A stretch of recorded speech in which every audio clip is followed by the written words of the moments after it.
Good evening. My name is Ross Nova. It is Friday night. There's a lot of protesters out in the streets in the cold. Make sure you bundle up properly. Carry extra socks. Quick trick, put baby powder in your socks. They'll stay dry and it'll keep you warm. Also wear mitts, not gloves. That'll keep your fingers together and warm. That's my only recommendation. Make sure you bundle up, cover your face, your nose. That way it doesn't freeze. People have been hospitalized for frostbites. So make sure you stay safe out there if you can continue protesting. If you do protest, please make sure you protest peacefully and 30 feet from any ICE agent out there or Border Patrol agent. Let them do their job while you do peacefully protest. That is all I ask of you. That being said, we have great news for the state of Minnesota. Something we should be celebrating. The National nominates Minneapolis for Nobel Peace Prize. Yay! We should be all excited, right? With their resilience to violent authoritarianism, the people of Minneapolis have renewed the spirit of Dr. King call for positive affirmation of peace. Are you shitting me? Are you shitting me?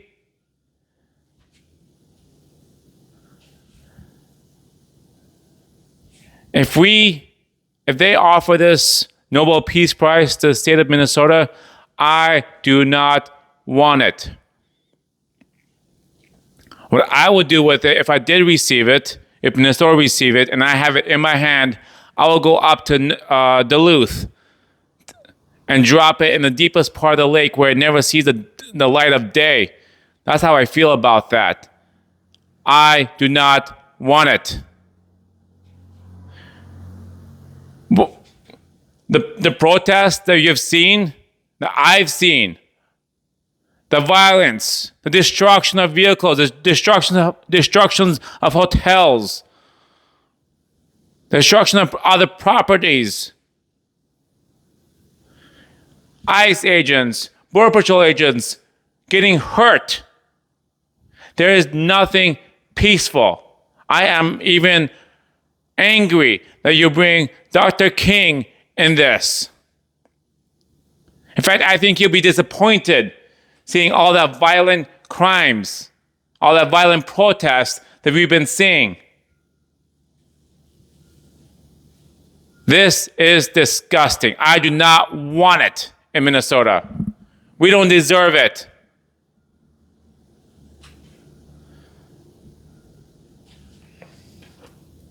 I was at a protest, not this Friday, but last Friday.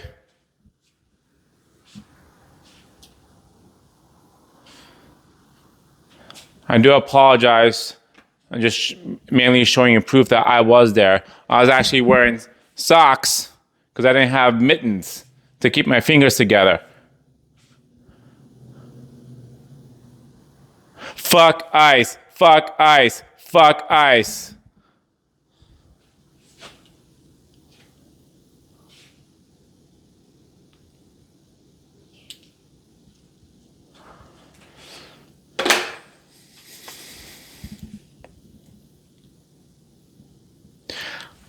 I did not feel any spirit. I did not feel anything when I was there. The way I would describe this protest that Friday is a bunch of sheep. The only thing they could say is fuck ICE. And follow a pickup truck with a megaphone, repeating what they say. The whole protest had no soul. All anybody can say is fuck ICE. That is all I heard. And some cute few posters. You were bundled up. You were warm. You walked with people. If you got cold, you go inside a building and warm up. Then you go right back outside. That's what I saw. It had no heart, no soul, nothing. It's just a bunch of sheep. Buying. That's all it was.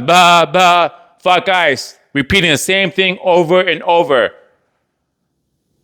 I've seen how bad protests got, getting in the way of ICE agents, Border Patrol agents, throwing ice at them.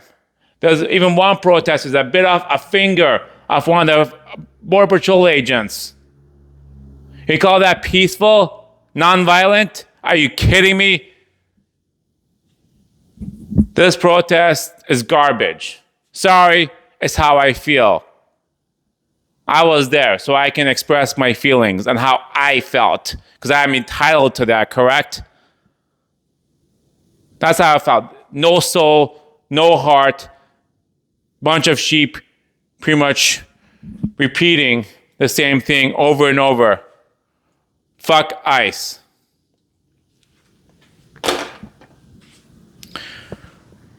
While you guys throw bottles, biting agents' fingers, destroying their cars, putting them at risk, and other people around, you put their lives at risk as well too, going up with the phones right up against their faces, interfering. That's not called protesting.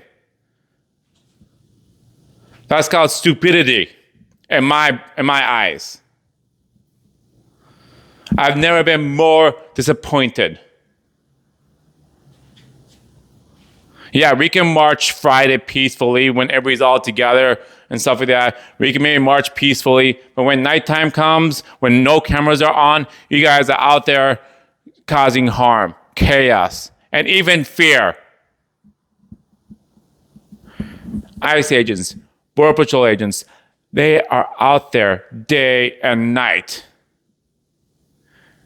trying to keep the streets safe, picking up the criminals that have assault records, battery, domestic violence, burglary, robbery, larceny, theft, DUIs that have led to deaths, homicides, manslaughters, drugs, trafficking kids, women, boys, our future generation gone. They're taking them away.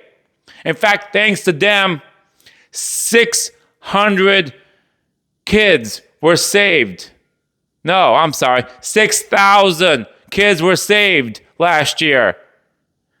Thanks to those Border Patrol agents and ICE agents all working together. Weapons and sexual crimes.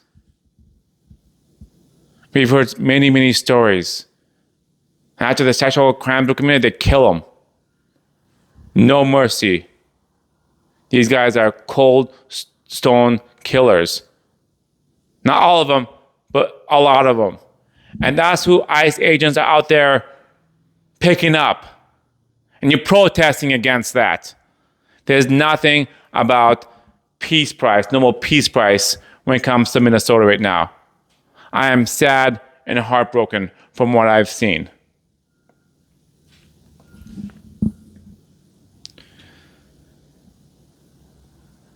Do you know what Trump has done last year alone? I do apologize. My pronunciation may be a little bit off. He brought 8 peace treaties just last year alone. He brought Armenia and Azkaban peace agreement. I apologize for butchering it. Gaza ceasefire and Board of Peace. That's still being worked on, but for the most part, it's on its way. Rwanda peace deals and DRC. Thailand and Cambodia. Israel and Iran ceasefire. Serbia and Kosovo. Sorry about that. India and Pakistan. Egypt and Ethiopia. I'm familiar with a couple of these. But a lot of these I don't even hear about. News aren't reporting on this. They don't tell us about how this even occurred. Some of these things is the first time I'm hearing about.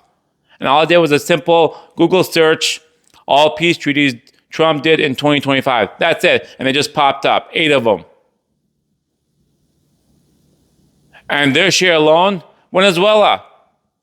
He's given Venezuela a chance to thrive for the first time ever in a long, long time after picking up Maduro.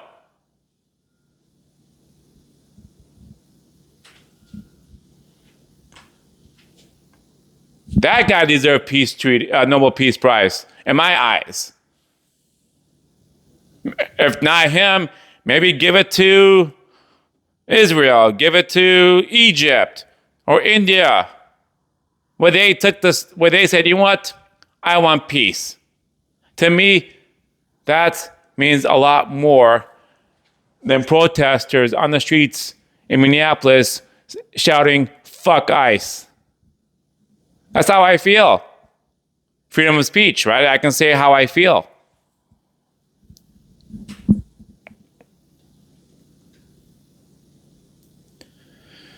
You know what? That's it for this phone. I've been following Iran a little bit. A lot is going on. We move ships. Feels like things are getting heated. There are men, women, children, elders are out there protesting, fighting against oppression, true oppression against their government. Iran is fighting them. And they are literally taking bullets. They're willing to sacrifice their lives, putting their lives on the line in Iran to overthrow the regime that's ruling over them. Those people deserve the peace treaty. They deserve recognition for their bravery, for the sacrifice. All those citizens, everyday average Joe,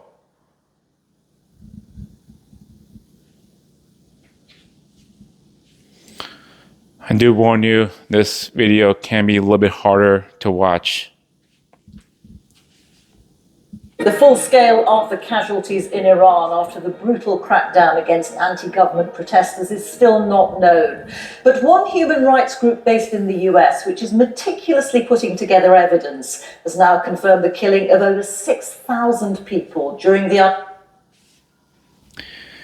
6,000 of Iranian protesters have died in the past 2 weeks. Fighting against a true regime. They're not just bundling up in their coats, shouting fuck ICE, and when they get cold, they go inside a building, warm up, and then go right back out carrying those stupid ass signs. 6,000 people have died protesting, fighting against a regime. Do you hear me? That's true protest. That's heart. That's soul. And I can feel that. When I was downtown Minneapolis, I didn't feel any of that. 6,000. I'm very emotional when people, especially that large of a scale, to show the true size of sacrifice that Iran is willing to sacrifice for the freedom to free themselves from regimes. arrest at the start of January. It's also investigating 17,000 more deaths. The protests over worsening economic conditions erupted in the capital Tehran at the end of December and developed into one of the deadliest periods of anti-government unrest in the history of the Islamic Republic. There's been an internet blackout imposed by the Iranian regime, but during the brief moments of satellite coverage, the BBC has managed to speak to several young Iranians about their ordeal. Our correspondent Caroline Hawley's report contains videos from the crackdown and some injuries sustained during the protests that you may find distressing. The images emerging from Iran paint an ever more horrifying picture. Look at that. Witnesses say security forces fired live ammunition from motorbikes and rooftops. They speak of All massacres, this. a bloodbath. No one was violent and no one clashed. This is with the liters security upon forces. liters of But blood. on Friday night, they still opened fire on the crowd. We all know someone who was killed in the protests. One human rights group has already identified more than 6,000 of the dead, almost all protesters, though dozens were simply bystanders and more than 90 were children, and the counting has barely begun. It's investigating reports from its activists on the ground of another 17,000 deaths. I think we're looking at systematic mass killing on our hands. I mean, we have looked at preliminary evidence that shows us that there are bodies in morgues that have medical equipment on them, and yet they have bullet holes in the middle of people's foreheads. Security forces have also raided hospitals searching for injured protesters, and among the tens of thousands arrested are doctors. They're attacking who treated the wounded. hospitals. This surgeon reported to have been beaten up when he was detained. Doctors, medics, nurses are putting their lives on the line to treat the protesters that have been injured. From his home. No wonder many of those injured are too frightened to go to hospital. This woman was treated at home by volunteer medics after she and a friend were shot. People helped us and we got into a car. I said, just don't go to a hospital. In the following days, we found doctors who looked at our wounds and gave us antibiotics. Among those killed, some faces stand out, like that of this influencer known as Baby Rider. Her family is said to be under pressure from the authorities to say she died in an accident on her bike. But a close friend told the BBC the 19-year-old had been shot by the regime. One young woman who'd gone out onto the streets in hope and didn't come home. Caroline Hawley, BBC News.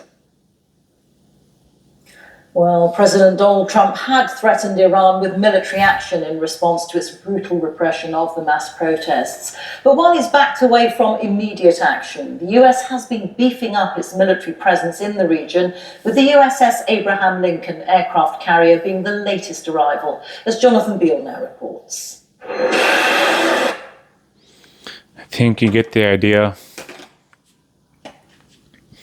Do you still want that Nobel Peace Prize?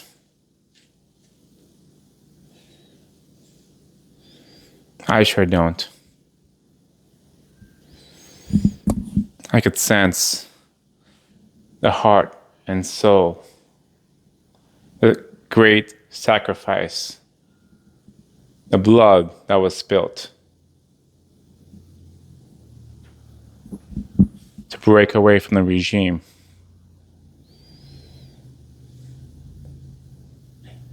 Normally, I want to talk about Minnesota only, but I felt like I need people to step outside their small little world and look at the bigger picture and where we are and how grateful we are to be in this great United States of America. We are very fortunate and lucky to be here. We're very fortunate to have brave men and women of ICE agents, border patrols,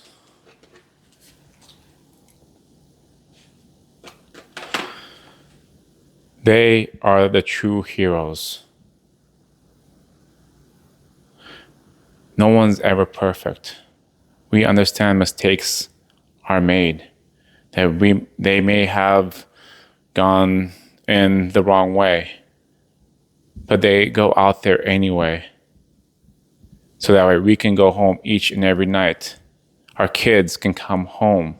Our families, friends can come home each and every night. We'll never truly be able to unmask the ICE agents and Border Patrol agents to put a face to our heroes.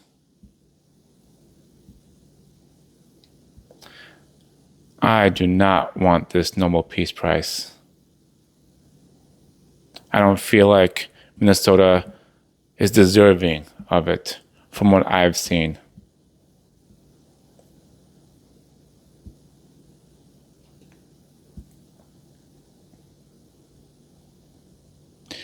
I think I'm going to end this video tonight. Thank you.